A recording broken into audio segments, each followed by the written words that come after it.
sekarang aku Ya, pikir aku nyerocos pulang. gini nih. Aku pulang Ya udah aku juga baik-baik nggak aja. mau ya, aku juga nggak mau ya ada masalah. Tapi besok-besok jangan kayak gitu dong. Kalau mau nyenengin orang, gue juga bisa ngegas. Kalau mau nyenengin orang, jangan. Udah lah, aku pulang lah, udah lah, mendingan aku pulang lagi. Suka kayak gitu, Arya. Jangan jahat sama perempuan. Jangan jahat sama perempuan, Arya. Aku tuh udah sabar. Aku juga sabar. Aku juga sabar, jangan jahat sama perempuan. Aku udah sabar ya. Ya aku juga sabar. Kamu ngancam cerai terus. Siapa Emang yang bagus? cerai? Ya kamu kan lari-larian. Aku harus lari-larian ke kamu. Ya tuh percuma, aku duduk juga nggak bakal kelar urusan sama kamu ngobrol. Makanya nggak usah janjiin orang kalau nggak bisa janjiin. Kamu nggak pernah mau ngalah, kamu tuh salah. Ini masalah sepele ya. Kamu Tapi perpanjang. kamu terus-terusan ngancem aku. Kemarin kamu ngeprank cerai. Ayo, Kamu maunya apa sih? aku maunya kamu jangan nyakitin aku. Siapa nyakitin kamu? Kamu ngeprank aku cerai. Jahat kamu. Terus sekarang kamu tinggalin aku, jahat kamu. Udah. Sakit tangan aku. Oh sudah, aku mau pulang. Udah sekarang aku udah nggak ini lagi lah. Aku udah kecewa udah berapa kali. Aku nggak suka, Aryo. Aku nggak suka kayak gitu. Stop. Matiin. Nah, agama karena kan sensitif. Ya, intinya kita nikah secara Intinya kita muslim. menikah secara muslim. Dan Nah. kalau mau nikah kan harus dimualafin dulu. Terus kan dengar salah satu alasan Kak Arya itu harus Kapin kan harus muslim dulu ya. Iya, intinya kita nikah secara Islam. Tadi kita mau nikah di luar negeri, cuma kebelet nikah. Jadi akunya udah nggak tahan. Nggak bisa lah kalau nggak nikah, kita nggak bisa dong pegangan tangan tiap hari. Nanti ada setan lewat, hamil duluan. Ya kan aku bilang 3 bulan. ya, daripada Daripada melendung.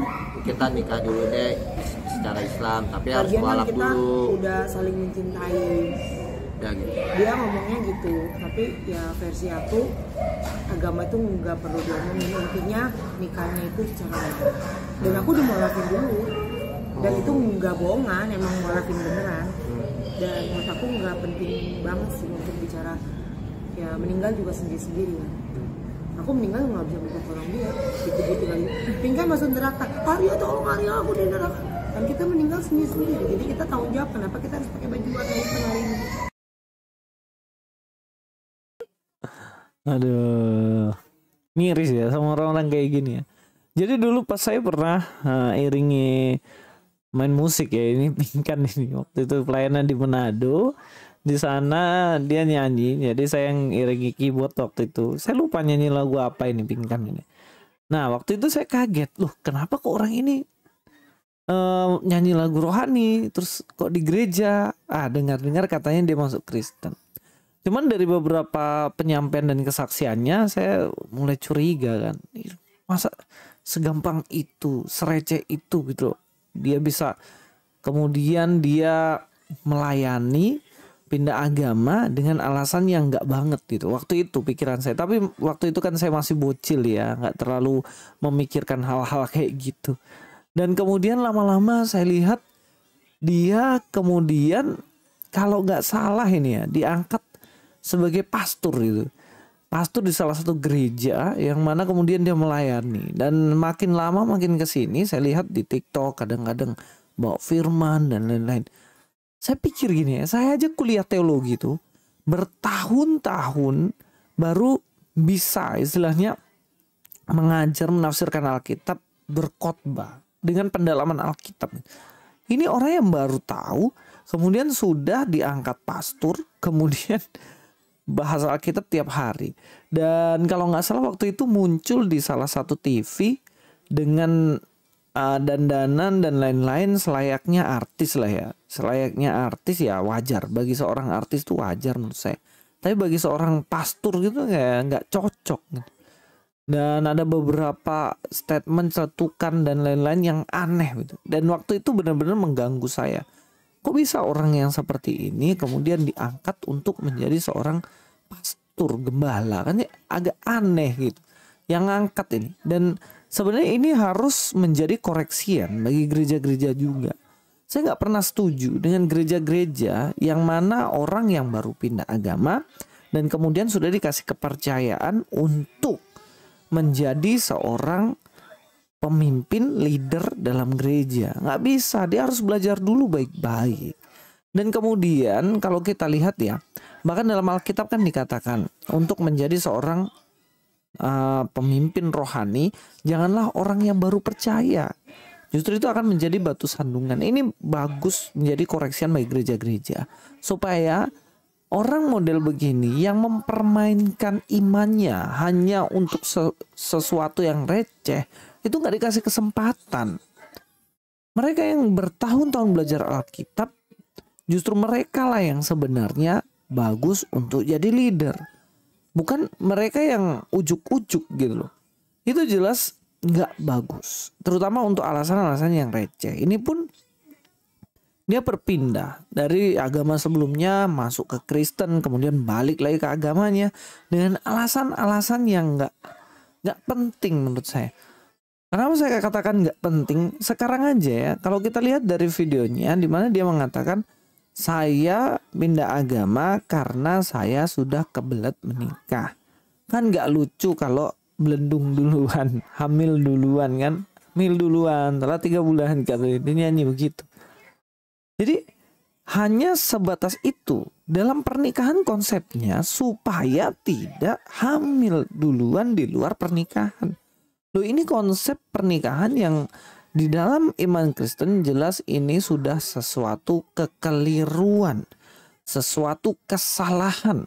Dalam pernikahan, menikah itu bukan hanya sekedar karena kita ingin melakukan hubungan, bukan sekedar karena takut nanti hamil duluan. Loh, tidak seperti itu. Pernikahan itu adalah instansi, institusi, dia adalah sebuah lembaga yang mana tertua yang langsung didirikan oleh Allah. Tertua. Sebelum ada yang lain-lain, sudah ada pernikahan ini. Buktinya di Taman Eden, Tuhan sudah langsung menikahkan Adam dan Hawa. Jadi kalau kita lihat tertua begitu loh. Kenapa? Karena Tuhan memiliki tujuan yang mulia di balik pernikahan yang ada. Pernikahan itu kan seseorang yang berbeda jenis, mereka memiliki kasih cinta satu dengan yang lainnya. Dan bahkan pernikahan digambarkan sebagai hubungan antara Yesus Kristus dengan umatnya. Jadi seorang suami istri yang saling mengasihi itu sebagai gambaran untuk menjelaskan kepada orang inilah hubungannya Allah dengan manusia yang dikasihi. Sehingga pernikahan itu sebenarnya tujuan utamanya adalah untuk kemuliaan dan kebesaran nama Tuhan. Ini yang paling penting yang kita harus ketahui. Sehingga bukan hal-hal semacam begini kemudian dijadikan landasan karena takut ini, karena takut itu makanya saya menikah dan saya tinggalkan iman saya yang lama.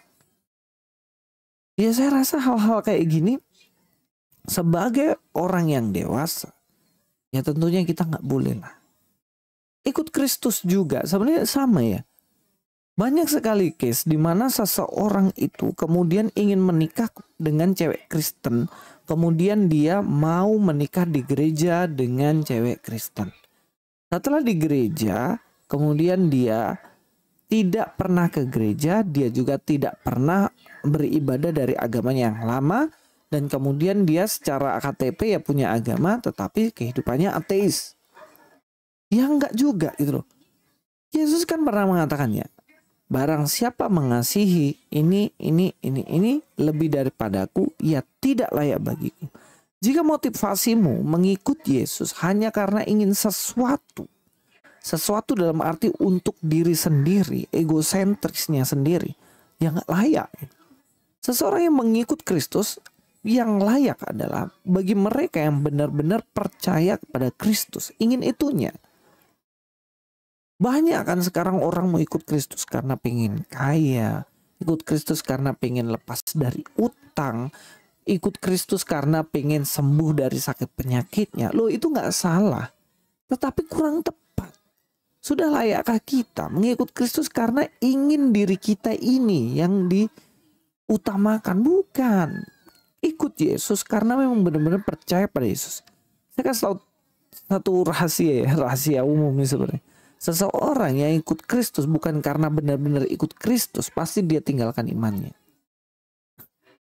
Pasti dia tinggalkan imannya. Jadi, marilah kita bertumbuh ke arah Kristus, ke arah yang benar, bukan ke arah sesuatu yang sebenarnya tujuannya adalah diri kita sendiri. Oke, mungkin itu saja dari saya, Luis Budi Prasetyo sini. God be with you all.